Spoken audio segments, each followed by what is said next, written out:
형제들아 신령한 것에 대하여 나는 너희가 알지 못하기를 원하지 아니하노니 너희도 알거니와 너희가 이방인으로 있을 때에 말 못하는 우상에게로 끄는 그대로 끌려갔느니라. 그러므로 내가 너희에게 알리노니 하나님의 영으로 말하는 자는 누구든지 예수를 저주할 자라 하지 아니하고 또 성령으로 아니하고는 누구든지 예수를 주시라 할 수 없느니라. 은사는 여러 가지나 성령은 같고 직분은 여러 가지나 주는 같으며 또 사역은 여러 가지나 모든 것을 모든 사람 가운데서 이루시는 하나님은 같으니 각 사람에게 성령을 나타내심은 유익하게 하려 하심이라. 어떤 사람에게는 성령으로 말미암아 지혜의 말씀을, 어떤 사람에게는 같은 성령을 따라 지식의 말씀을, 다른 사람에게는 같은 성령으로 믿음을, 어떤 사람에게는 한 성령으로 병 고치는 은사를, 어떤 사람에게는 능력 행함을, 어떤 사람에게는 예언함을, 어떤 사람에게는 영들 분별함을, 다른 사람에게는 각종 방언 말함을, 어떤 사람에게는 방언들 통역함을 주시나니 함께 있습니다. 이 모든 일은 같은 한 성령이 행하사 그의 뜻대로 각 사람에게 나누어 주시는 것이니라. 아멘. 사랑하는 성도 여러분, 오늘 우리가 읽은 하나님 말씀은 성령 하나님께서 교회에 베푸신 신령한 선물들이 무엇이며 그것들이 무엇을 위해 존재하는지 말씀하고 있습니다. 오늘 말씀 1절에 신령한 것에 대하여 너희가 알지 못하기를 원하지 아니한다 말씀하며 시작됩니다. 여기서 신령한 것이라는 표현은 원어 성경에 입각하면 영적인 선물들이라고 번역될 수 있습니다. 바울은 고린도 교회가 성령 하나님이 베푸시는 선물들을 제대로 알게 되기를 원하고 있습니다.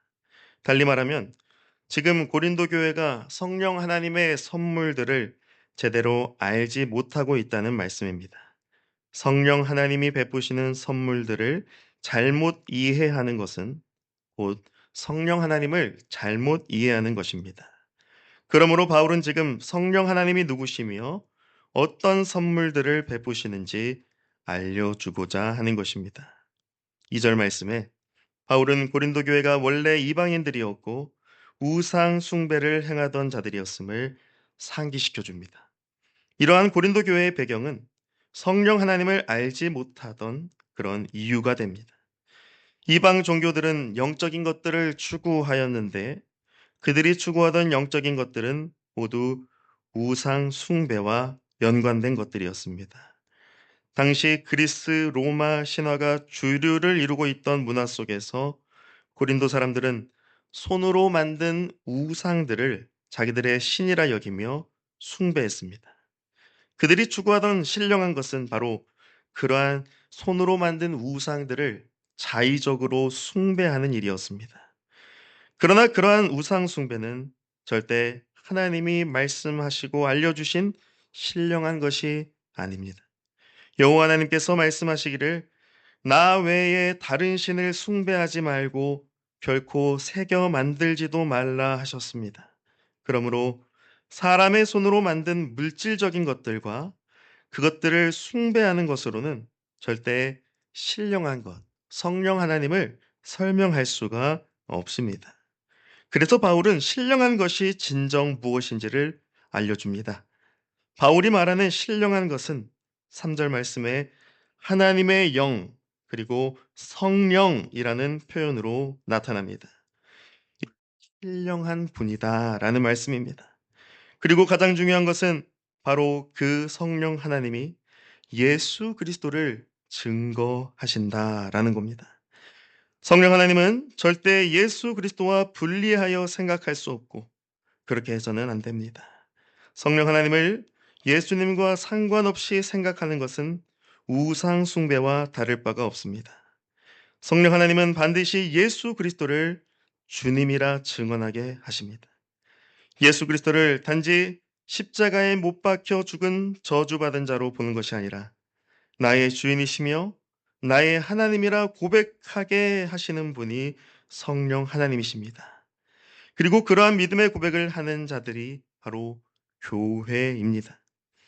바울은 이어지는 말씀에서 그 성령 하나님이 어떠한 일을 행하시는지 알려줍니다. 먼저 은사와 직분과 사역에 대해 말합니다. 이 세 가지는 교회에게 베푸신 하나님의 선물, 신령한 선물들입니다. 교회는 반드시 은사와 직분과 사역이 여러 가지로 나타납니다. 그러나 어떤 은사든 어떤 직분이든 어떤 사역이든 동일하십니다. 교회 가운데 나타나는 여러 가지 은사, 직분, 사역은 바로 동일하신 성령 하나님께서 베푸시며 행하시는 것들입니다. 그러므로 은사와 직분과 사역을 통하여 우리는 동일하신 성령 하나님을 바라보아야 합니다. 그리고 그 모든 것들이 하나님의 선을 이루며 세워가기 위하여 베풀어졌다는 것임을 알아야 합니다. 성령 하나님은 교회 안에 어떤 특별한 사람에게만 나타나시거나 역사하시지 않습니다. 오늘 말씀은 모든 사람이라고 말씀합니다. 성령님은 반드시 교회에 속한 모든 사람에게 은사와 직분과 사역을 맡기십니다. 그리스도 예수의 몸된 교회라면 그 누구도 은사와 직분과 사역에서 열외되지 않습니다. 은사와 직분과 사역은 특출난 한 사람이 아니라 그리스도를 나의 주 나의 하나님이라 믿고 고백하는 모든 성도에게, 교회에게 베풀어집니다. 그러나 우리가 분명히 알아야 할 것은 그러한 은사와 직분과 사역이 각 사람에게 베풀어진다라는 겁니다. 모든 교회가 다 성령의 나타나심을 누립니다. 그와 동시에 각 교회가 각각의 은사와 직분과 사역을 내려받습니다. 그 말씀이 바로 8절에서 11절 말씀입니다. 지혜의 말씀, 지식의 말씀, 믿음, 병 고치는 은사, 능력 행함, 예언함, 영들 분별함, 각종 방언과 방언들 통역함. 이 모든 것들은 바로 은사와 직분과 사역으로서 각 교회에게 베푸시는 성령 하나님의 선물들입니다. 한 사람이 이 모든 것을 받는 것이 아닙니다. 이 모든 것의 주인은 오직 한 분이신 성령 하나님이십니다. 그러므로 성령 하나님께서 자기의 뜻대로 각 사람에게 선물로 베풀어 주시는 것입니다. 따라서 우리는 어떤 한 사람이 가지고 있는 은사나 직분이나 사역에 혈안이 되면 안 되는 것이죠.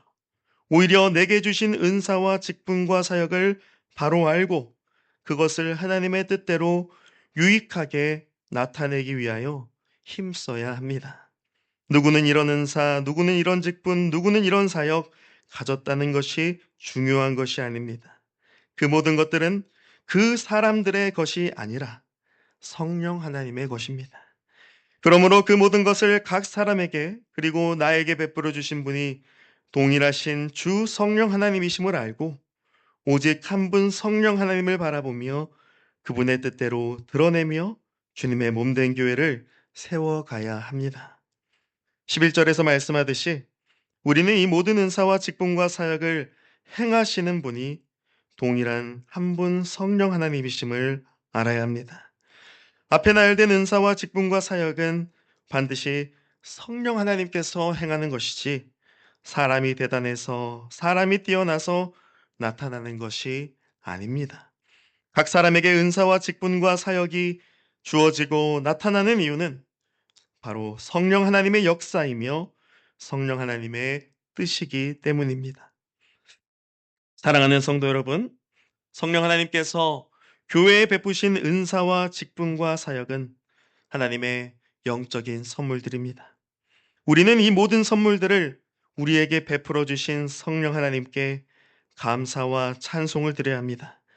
그리고 내가 바로 그러한 은사와 직분과 사역을 내려받은 주님의 지체임을 알고 머리 대신 그리스도의 몸을 세워가는 데에 헌신과 충성을 드려야 합니다.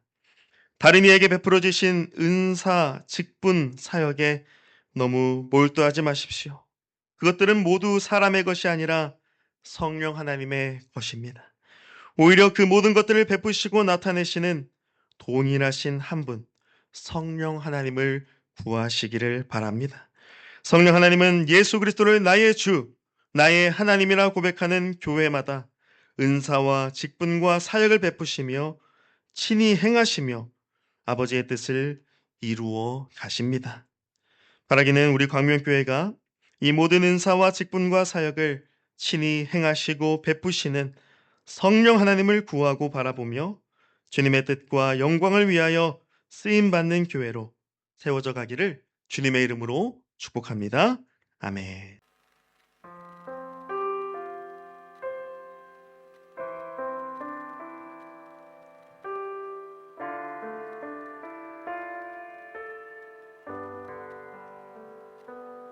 안개 속에서 주님을 보내 아무도 없을 것 같던 그곳에서